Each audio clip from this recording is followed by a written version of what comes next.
मैं मिशिगन का एक जाना माना साइकाइट्रिस्ट हूँ। हालांकि यहाँ मैं बड़ी उम्र के लोगों की काउंसलिंग करता हूँ, लेकिन मेरे पास बच्चों की साइकोलॉजी की विशेषता है। और ये घटना पिछले साल हुई जब मैं लुईविल, केंटकी में अपनी बहन के घर आया हुआ था। वो वहां अपने पति और अपनी 7 साल की बेटी एमिली के साथ रहती थी।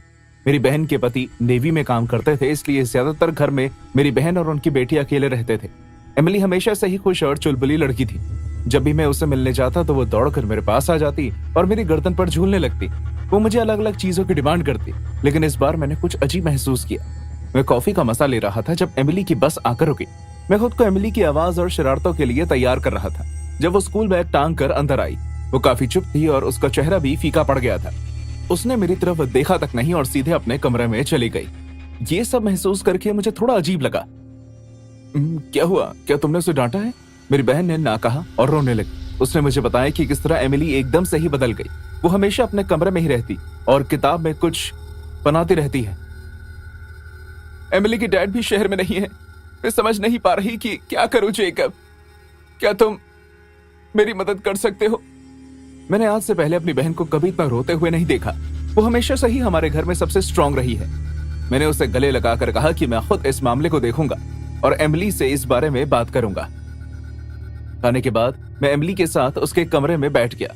मैंने देखा कि किस तरह वो एक काले क्रेयॉन की मदद से सफेद कागज पर कभी ना खत्म होने वाला गोले बना रही थी। तुम्हें यह बनाना बहुत पसंद है ना? उसने मेरी तरफ देखा भी नहीं और अब और तेजी से क्रेयॉन घुमाने लगी। मैंने उसकी बनाई हुई कुछ तस्वीरें उठाई और समझने की कोशिश की कि आखिर वो क्या बना रही है। रंग बिरंगी तस्वीरों को छोड़कर मेरा ध्यान इस एक तस्वीर पर गया। ये एक खतरनाक पुराने घर की थी जिसकी सिर्फ एक खिड़की थी। तस्वीर को देखते ही मेरे रोंगटे खड़े हो गए। मुझे नहीं पता एमिली क्या बना रही थी। क्या ये घर तुम्हारे घर के साथ वाला है? हाँ।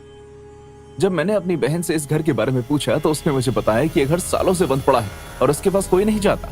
उस रात प्यास लगने की वजह से मेरी नींद खुली और मैं पानी लेने के लिए किचन में गया। जब मैं किचन की तरफ जा रहा था तो मैंने कुछ फुसफुसाहट की आवाज सुनी। मेरे अंदर जिज्ञासा जाग उठी और मैं उस आवाज का पीछा करते हुए आगे बढ़ा। वो आवाज एमिली के कमरे से आ रही थी। जब मैंने दरवाजा खोला तो एमिली सामने खड़ी थी। वो खिड़की की तरफ देखते हुए कुछ बड़बड़ा रही थी। मैं ये तो नहीं समझ पाया कि वो आखिर क्या कह रही थी, लेकिन वो खिड़की के शीशे पर गोले बना रही थी।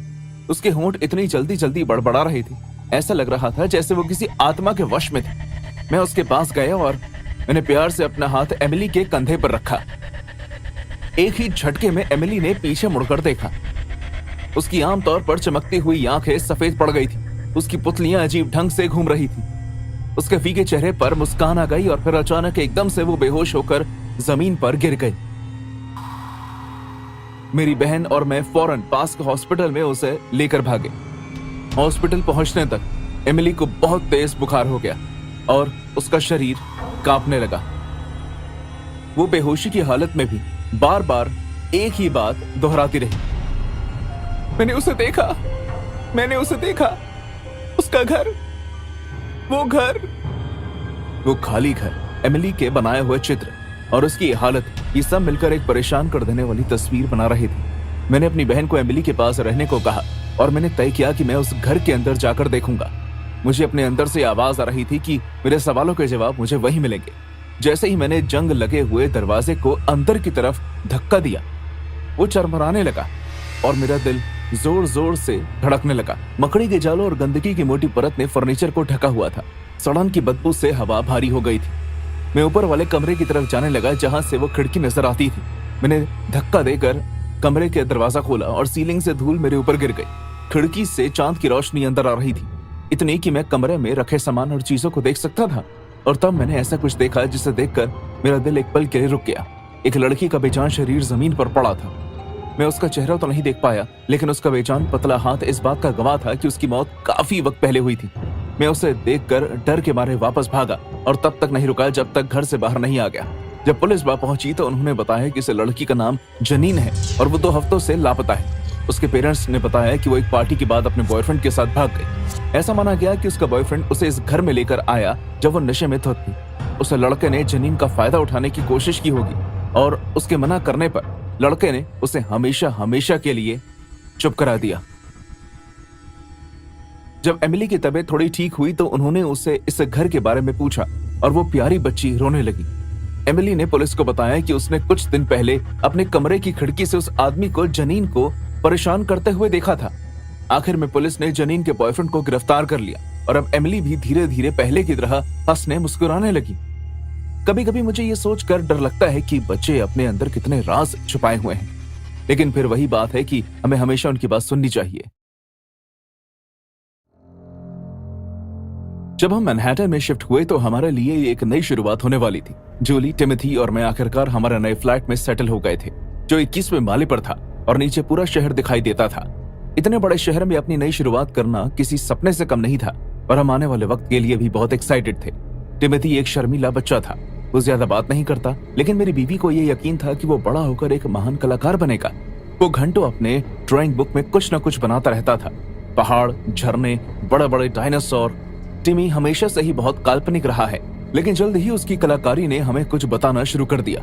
ये काफी मासूमियत से शुरू हुआ। टिमी हमारे घर के चित्र बनाता, फैमिली डिनर, गेम नाइट आदि, लेकिन उसके चित्रों में हमेशा एक और परछाई होती थी। लाल रंग की आंखों वाला एक आदमी, बड़ा पेट और एक मोटी गंदी दाढ़ी। जब भी टिमी से इस अनजान व्यक्ति के बारे में पूछते तो वो कहता था कि एक फरिश्ता है जो मेरे बेड के नीचे रहता है। जूली और मैं भी उसकी इस बात को ये समझकर नजरअंदाज कर देते कि ये उसके कोई काल्पनिक दोस्त होगा। लेकिन एक शाम जूली मेरे पास टिमी की ड्राइंग बुक लेकर आई और उसे देखकर मेरे रोंगटे खड़े हो गए। उस चित्र में हमारा बेडरूम था जिसमें मैं और जूली सो रहे थे और लाल आंखों वाला वो आदमी हमारे सामने खड़ा हुआ था और हमें देख रहा था। जूली ने इस बात को हंसी में टाल दिया, ये कहते हुए, बच्चे और उनकी कल्पनाएं, है ना? लेकिन बेचैनी मेरे अंदर पहले से ही गहराई से घर कर चुकी थी। जल्द ही टिमी की ड्राइंग्स और भी ज्यादा परेशान कर देने वाली हो गई। एक चित्र में मैं देर रात अपने लैपटॉप पर काम कर रहा था और फरिश्ता पीछे से मुझे देख रहा था। दूसरे में जूली नहा रही थी और फरिश्ता दरवाजे में बने गैप से अंदर झांक रहा था। मैंने इस टिमी की कल्पना को दोषी ठहराया, लेकिन फिर जूली ने मुझे बताया कि चित्र में शैम्पू की बोतल का रंग तक सेम है। एक दोपहर मैं टिमी के साथ बैठा हुआ था और उसकी एक ड्राइंग को देखकर पूछा, टिमी, तुम्हें फरिश्ता कहाँ दिखाई देता है? क्या वो वाकई तुम्हारे बिस्तर के नीचे है? हाँ डैडी, वो कहता है कि उसे हमारा घर बहुत पसंद है। उस रात मैंने टॉर्च की मदद से बहुत अच्छे से उसके बिस्तर के नीचे देखा। वहाँ कुछ नहीं था, यहाँ तक कि मैंने उसकी अलमारी, पर्दे के पीछे और हर उस जगह चेक किया जहाँ छुपने की संभावना हो सकती है। मुझे खाली जगहों और परछाइयों के अलावा कुछ नहीं मिला, लेकिन फिर भी मुझे बार बार ये एहसास सता रहा था कि कोई मुझे देख रहा है। फिर एक भयानक सुबह हमारी दुनिया बिखर गई। जूली और मैं टिमी के कमरे में गए, लेकिन वो खाली था। डर ने हमें घेर लिया। हमने पागलों की तरह पूरा घर छान लिया। टिमी को आवाजें लगाई, खिड़कियां अच्छे से बंद की। हम 21वीं माले पर थे, इसलिए उसका वहां से बाहर निकल जाना नामुमकिन था। मेन डोर अंदर से बंद था और कुंडी काफी ऊंचाई पर थी जहां तक उसका हाथ नहीं पहुंच सकता था। तो फिर हमारा बेटा आखिर कहां गया? हमने फौरन पुलिस को फोन कर दिया। जैसे ही वो आए, उन्होंने गहन तलाशी शुरू कर दी। हमारे फ्लैट की हर इंच की तलाशी ली। जूली रो रही थी। ऑफिसर्स ने खोज शुरू कर दी, सवाल पूछने शुरू किए और अलग अलग परिस्थिति का अनुमान लगाया, लेकिन हमारे बेटे का कोई नामो निशान नहीं था। उनमें से एक ऑफिसर, जिनका नाम डिटेक्टिव हार्पर था, उन्होंने टिमी के चित्रों पर खास रुचि दिखाई। उन्होंने हर एक को काफी ध्यान से समझने की कोशिश की। ये फरिश्ता, आपके बेटे ने इसके बारे में आपको बताया था? हाँ, उसने कहा था कि ये फरिश्ता उसके बिस्तर के नीचे है। हमें लगा कि ये सिर्फ उसकी एक कल्पना है। हार्पर के चेहरे के भाव बदल गए। हमें उसके कमरे में और गहराई से देखना होगा। ऑफिसर्स ने उसके बिस्तर उलट पुलट कर दिए और फिर उसके कमरे में वॉलपेपर को फाड़ना शुरू किया, जिससे अचानक उसके पीछे एक छोटी सी जगह दिखाई दी। जैसे ही उन्होंने लकड़ी के तहखाने को पीछे खींचा तो मेरा दिल जोर से धड़का। वहां से अंधेरे की तरफ जाती हुई एक पतली सुरंग दिखाई दी। हार्पर की टॉर्च की रोशनी ने एक चौंका देने वाला नजारा दिखाया। वो सुरंग हमारे पड़ोसी के घर से जुड़ रही थी। वो पड़ोसी के घर में घुस गए। वहां कोई मिस्टर डी सैंटोस रहते थे और उनके साथ कम रोशनी वाले कमरे में टिमी बैठा हुआ था। वो जमीन पर बैठकर चीज केक खा रहा था, लेकिन वो बिल्कुल सुरक्षित था। उसके बगल में ठीक वैसे ही दिखने वाला आदमी बैठा था जैसे कि हमने टिमी की ड्राइंग में देखा था। बड़ा पेट, गंदी दाढ़ी और खून भरी आंखें। वो बिना पलके झपकाए हमें ही घूरे जा रहा था। डी सैंटोस, आपको गिरफ्तार किया जाता है। डी सैंटोस ने भागने की कोशिश नहीं की, वो बस मुस्कुराता रहा। वो बीमार मुस्कान जिसे देखकर मेरे रोंगटे खड़े हो गए। जैसे ही ऑफिसर्स उसे लेकर जाने लगे, मैंने टिमी को अपने हाथों में उठा लिया। मैं डर और राहत से कांप रहा था। बाद में हमें पूरी कहानी पता चली। डी सेंटोस रात के समय उस रंग से हमारे घर के अंदर आता था। पहले उसने टिमी को चीज केक खिलाकर उसका विश्वास जीता और उसे अपना दोस्त बना लिया। उसे हमें देखकर एक किक मिलती थी। मुझे ये सोचकर भी गुस्सा आने लगा कि वो मेरी बीवी को नहाते हुए देखता था। भगवान जाने उसने और क्या क्या देखा होगा। उसने हमारी प्राइवेसी का मजाक बना दिया था। पुलिस ने हमें यह भी बताया कि 4 साल पहले भी उसे गिरफ्तार किया गया था और उसके पास से बहुत सारी रिकॉर्डिंग जब्त की गई थी जो उसने इस घर में आने वाले किराएदारों की बनाई थी। उस वक्त ये मान लिया गया था कि वो आदमी फ्लैट में घुस आया था, लेकिन किसी को भी इस बात की भनक नहीं थी कि उसके पास हमारे फ्लैट में घुसने की एक गुप्त जगह थी। हमें उसका पहला नाम भी पता चला, फरिश्ता। हम एक आम सुखी परिवार हैं। मेरी बीवी लिंडा, मैं और साथ में हमारी बेटी एना 2 माले के घर में रहते हैं जो शहर के बाहर बना हुआ है। ऊपर से देखने में सब कुछ सही ही चल रहा था, जब तक कि एना की टीचर्स मिसेस वाइट ने उसे एक प्रोजेक्ट नहीं दिया था जिसने हमेशा के लिए हमारी जिंदगी ही बदल दी। एना को ड्राइंग करना हमेशा से ही पसंद था और उसकी रंग बिरंगी ड्राइंग ने हमारे फ्रिज के दरवाजे पर 4 चांद लगा दिए थे। एक दिन जब मिसेस वाइट ने सभी बच्चों को प्रोजेक्ट दिया जिसका टॉपिक था हमारा प्यारा परिवार, मैंने किसी आम चीज के अलावा कुछ भी उम्मीद नहीं की थी। लेकिन जब एना ने अपना प्रोजेक्ट पूरा किया तो मिसेस वाइट ने फौरन हमें मीटिंग के लिए बुला लिया। मिस्टर एंड मिसेस थॉमसन, मैं आपके साथ एना की हाल ही में बनाई तस्वीर के बारे में बात करना चाहती हूँ। जैसे ही उन्होंने हमें कागज दिखाया, मैं उस पर गौर करने लगा। वो एक आम परिवार का पोस्टर जैसा था, लेकिन उसमें एक परेशान कर देने वाला किरदार भी शामिल था। उस तस्वीर में पीछे चोगा पहने एक आदमी खड़ा हुआ था जो ठीक से दिखाई नहीं दे रहा था। आखिर ये कौन है? एना ऐसे बुलाती है विजिटर। उसका कहना है कि वो रात के समय आता है। हमने एक दूसरे को हैरानी भरी नजरों से देखा और फिर ये सोचकर बात को टाल दिया कि ये कोई उसकी कल्पना है। आखिर एना सिर्फ 7 साल की थी। मैं भूत प्रेत पर विश्वास नहीं करता था, लेकिन मैंने उसकी ड्राइंग पर नजर रखना शुरू कर दिया। अगले कुछ दिनों में वो तस्वीरें और भी परेशान कर देने वाली बन गई। चोगा पहने वो शख्स तकरीबन हर ड्राइंग में दिखाई देने लगा। वो हमारे परिवार के और करीब आ रहा था। कभी वो डिनर के समय हमारे पीछे खड़ा होता और कभी एना के बिस्तर के नीचे। हर नई ड्राइंग मेरे पेट में डर की गांठ बना रही थी। ये सब सोचते हुए हमने एना से बात करने के बारे में सोचा। मेरी प्यारी बेटी, ये तस्वीर में आदमी कौन है? वो रात में आता है डैडी। वो कहता है कि उसे हमें देखना अच्छा लगता है। उसकी मासूम आवाज ने मेरे रोंगटे खड़े कर दिए। मैंने उस बात को नजरअंदाज करने की कोशिश की, लेकिन लिंडा इस बात को अपने दिमाग से नहीं निकाल पा रही थी। ये कुछ गलत था।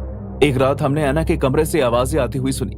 जब हम वहां पहुंचे तो एना पोएम गाते हुए नींद में चल रही थी और उसके हाथ में एक ताजी बनाई हुई ड्राइंग थी। उसमें बना हुआ विजिटर लिंडा के बिस्तर के पास खड़ा था। जब मैंने कमरे में देखना शुरू किया तो अचानक कमरे की लाइट्स झिलमिलाने लगी। वो हमारा संकेत था। लिंडा ने उसका हाथ पकड़कर उसे कमरे से बाहर खींचा। अगले ही दिन मैंने एना के कमरे में कैमरा लगा दिया, इस उम्मीद में कि हम अपनी बेटी को परेशान करने वाले को पकड़ लेंगे। अगली दोपहर लिंडा ने मुझे तस्वीर दिखाई। मुलाकाती ने अपने हाथ में एक अंगूठी पहनी हुई थी। इस पर बड़ा सा रूबी का नग लगा हुआ था। संयोग से लिंडा की रूबी अंगूठी कुछ दिनों से मिल नहीं रही थी। 2 रातों तक हमें कुछ भी अजीब देखने को नहीं मिला। फिर जैसे ही हमने तीसरी रात के फुटेज को देखना शुरू किया, हमारा खून ठंडा पड़ गया। कैमरा धुंधला होने लगा। हमें एना के ऊपर ली हुई चद्दर को खिसक कर और ऊपर होते हुए देखा, जैसे कोई उसे ठीक से सुला रहा हो। उसके बाद कमरे में ठंड बढ़ गई, क्योंकि अब हमें एना की सांसों का धुआं बनता हुआ दिखाई दे रहा था। लेकिन यह होना नामुमकिन था। हम गर्मियों के मौसम में थे। और फिर आखिर में चोगा पहने एक आकृति दिखाई देने लगी जो एना के बिस्तर के पास खड़ी थी। वो हमें ठीक से दिखाई नहीं दी, टुकड़ों में दिखाई दी, लेकिन वो अपनी जगह पर खड़े होकर आगे पीछे हिलता रहा, जैसे एना को देख रहा हो। और फिर अचानक उसने गायब होने से पहले कैमरे की तरफ देखा। लिंडा हर रविवार हमारे घर के पास बने चर्च में जाती थी, इसलिए उसने फादर की मदद मांगते हुए वो फुटेज उन्हें दिखाई। उन्होंने जो हमें बताया उसे सुनकर हमारे पैरों के नीचे से जमीन खिसक गई। जो आदमी हमसे वहां पहले रहता था उसका नाम हैरल्ड ग्रेसन था। वो मानसिक रूप से बीमार आदमी था, जिसे लगा था कि उसके पास फरिश्तों और शैतानों से लड़ने की चाबी थी। वो चोगा पहनकर शहर भर में घूमने के लिए बदनाम था। वो लोकल दुकानों पर जाकर पुराना सामान खरीदता, जिससे वो किसी तरह के रिवाज में इस्तेमाल करता। एक दिन उसे अपने ट्रक के पीछे बहुत सारा पेट्रोल लेकर जाते हुए देखा गया। जब पुलिस ने उसे इसके बारे में पूछा तो उसने कहा कि वो इसे चर्च को जलाने के लिए ले जा रहा है, क्योंकि वहां शैतान मंडराते हैं। पुलिस ने उसके घर की तलाशी ली और पाया कि वो एक पूजा कर रहा था जिसमें वो जानवरों की बलि देता और मरे हुए जानवरों को अपने फ्रिज में रख देता, जिससे उसने चर्च के साथ चलाने का फैसला किया। उसे अरेस्ट कर लिया गया और फिर एक पागल खाने में रखा गया। उसके बाद से किसी ने कभी उसे नहीं देखा। लिंडा और मैंने फौरन अपना सामान बांधा और यहाँ से हमेशा हमेशा के लिए दूर जाने का फैसला कर लिया। हमने तय किया कि हम अपने रिश्तेदारों के घर रहेंगे जब तक कि हमें एक नया घर नहीं मिल जाता। निकलने से पहले मैंने देखा कि एना बार बार अपने कमरे की तरफ पलट कर देख रही थी, इसलिए मैंने उससे पूछा, एना, क्या तुम अभी भी उसे देख सकती हो? एना ने सर हिलाकर हाँ कहा और वो रोने लगी। वो कहता है कि उसने हमारी अमानत लौटा दी है। बिना रुके या पीछे मुड़कर देखे मैं अपने परिवार को लेकर फौरन गाड़ी तक पहुंचा और जैसे ही मैंने गाड़ी की चाबी निकालने के लिए अपना हाथ जेब में डाला तो मुझे उसमें लिंडा की खोई हुई अंगूठी मिली। मैं चौंक गया। मैं देखकर हिल सा गया। मैंने पीछे मुड़कर घर की तरफ देखा। एना के कमरे की लाइट अचानक झिलमिलाने लगी और फिर अपने आप बंद हो गई। हम कभी दोबारा उस घर में वापस नहीं गए।